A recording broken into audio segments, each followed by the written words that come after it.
Hello Achievers, welcome back with me, Miss Grace Angelina. Let's check it out.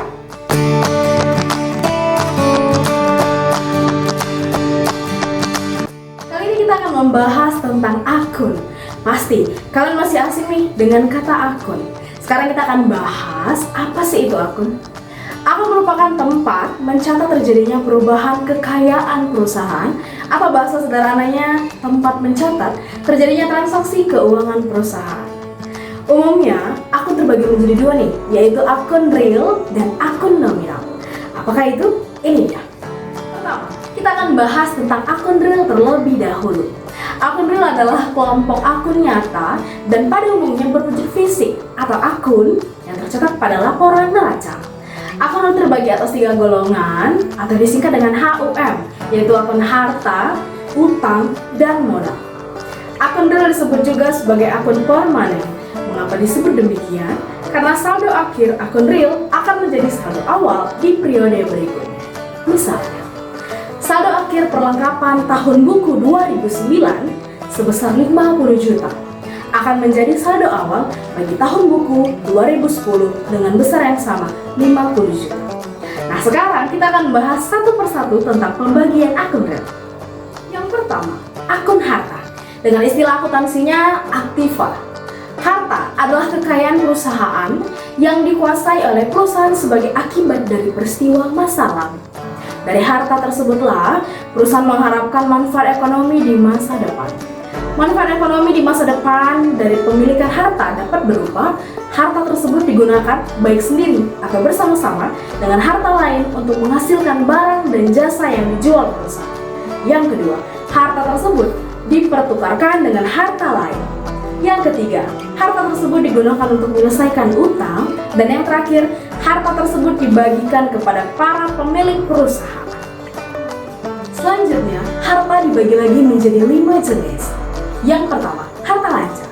Harta yang sangat mudah diuangkan dan umur pemakaian aktiva tersebut kurang dari 1 tahun. Contohnya, kas, piutang usaha, wesel tagih, persediaan barang dagang, perlengkapan, beban dibayar di muka, dan pendapatan yang akan diterima. Yang kedua, investasi.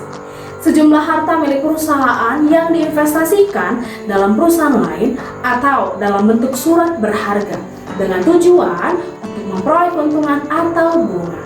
Misalnya, pemilikan saham perusahaan yang sudah go public dan tanah yang tidak digunakan untuk kegiatan usaha. Yang ketiga, harta tetap.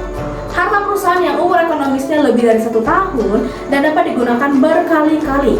Karena sifat inilah, harta tetap dapat dihitung nilai ekonomisnya dengan menghitung akumulasi penyusutan. Perhitungan ini tidak berlaku untuk akun tanah, karena tanah nilainya tidak pernah menyusut, bahkan cenderung naik setiap tahunnya. Contoh dari harta tetap yaitu peralatan, mesin, dan tanah. Ini yang keempat, harta tetap tidak berwujud. Artinya, harta perusahaan yang tidak tampak wujudnya atau fisiknya, tetapi memiliki nilai ekonomis bagi perusahaan dalam jangka waktu yang panjang.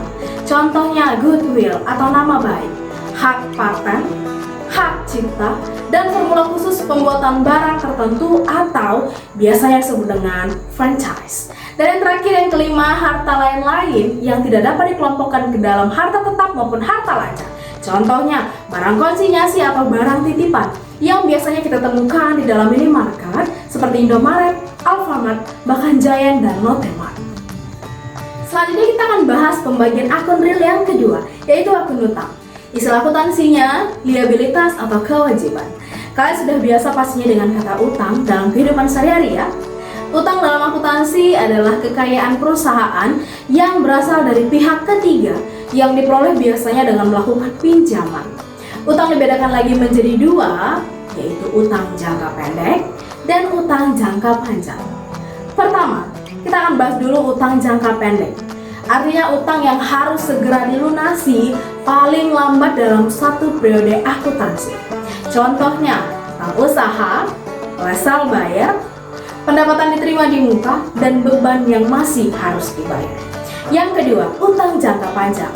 Artinya utang yang waktu pelunasannya lebih dari 1 periode akuntansi. Contohnya utang hipotek dan utang obligasi.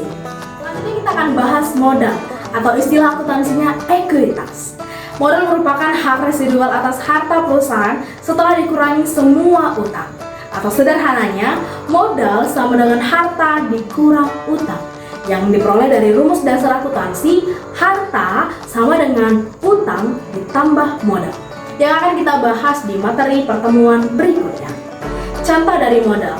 Modal atas nama milik pribadi, kemudian modal saham dan laba ditahan.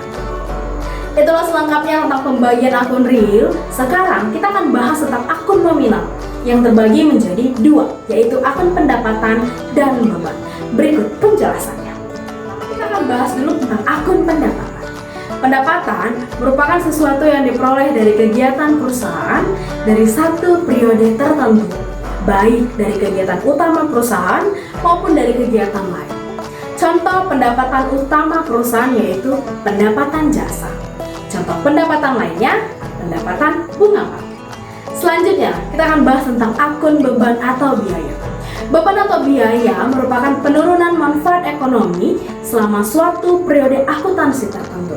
Kalian tahu, untuk menghasilkan pendapatan, pastinya suatu perusahaan biasanya mengeluarkan berbagai macam biaya atau beban. Misalnya, untuk biaya tenaga kerja, biaya bahan baku, dan biaya lainnya.